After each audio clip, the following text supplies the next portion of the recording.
Who's making what changes to who, to where, having tweets sort of mysteriously be promoted and demoted with no insight into what's going on, having a black box algorithm promote some things and not other things. I think this can be quite dangerous. So the idea of opening the algorithm is a huge deal, and I think many people would welcome that, of understanding exactly how it's making the decision and critique it and critique like what I mean is like I think like the code should be on GitHub, you know. So then and so people can look through it and say like I see a problem here. I don't agree with this. They can highlight issues, right. Suggest changes in the same way that you sort of update Linux or Signal or something like that.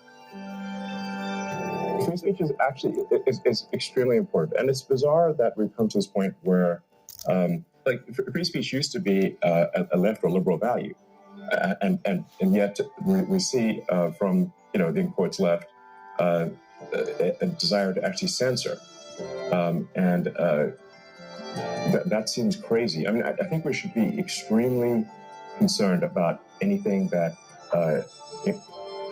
undermines the First Amendment. There's a reason for the First Amendment. The First Amendment is because people came from countries where they could not speak freely, and where saying certain things would get you thrown into prison. And they were like, well, we don't want that here.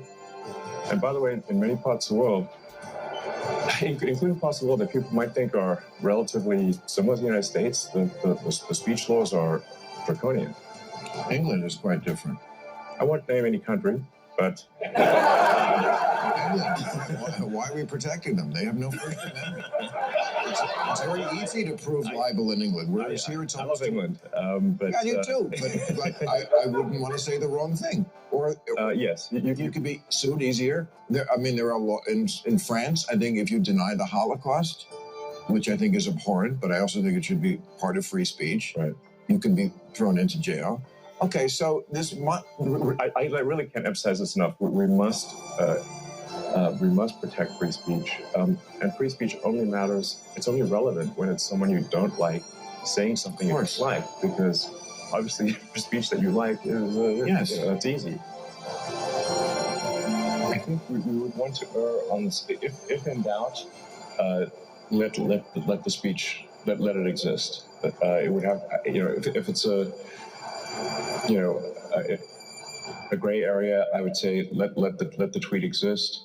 But obviously, in a case where there's perhaps a lot of controversy, that you would not want to necessarily promote that tweet. If so I'm not saying this is that I have all the answers here, but I do think that we want to be just very reluctant to delete things and have just be very cautious with permanent bans.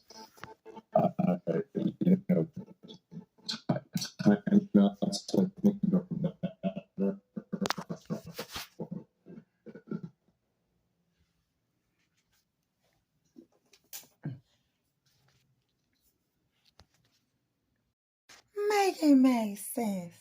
Sound like he did, huh?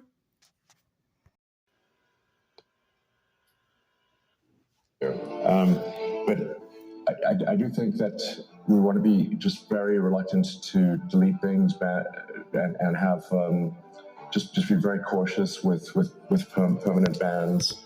Timeouts I think are better than sort of permanent bans, and but just in general, like I said, I think we wanted to really have, like I said, the perception and reality that speech is as free as reasonably possible, and a good sign as to whether there's free speech is someone you don't like allowed to say something you don't like, and if that is the case, then we have free speech. And it's damn annoying when someone you don't like says something you don't like. That is a sign of a healthy, functioning free speech situation. So I was trying to figure out where it's coming from. I think it's actually been a long time brewing, in that I think it's been going on for a while. It's damn annoying when someone you don't like says something you don't like.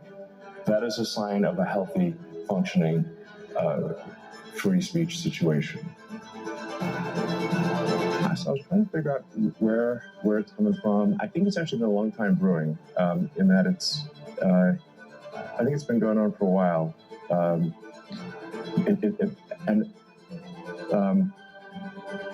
The amount of indoctrination that's happening in schools and universities is, I think, far beyond what parents realize.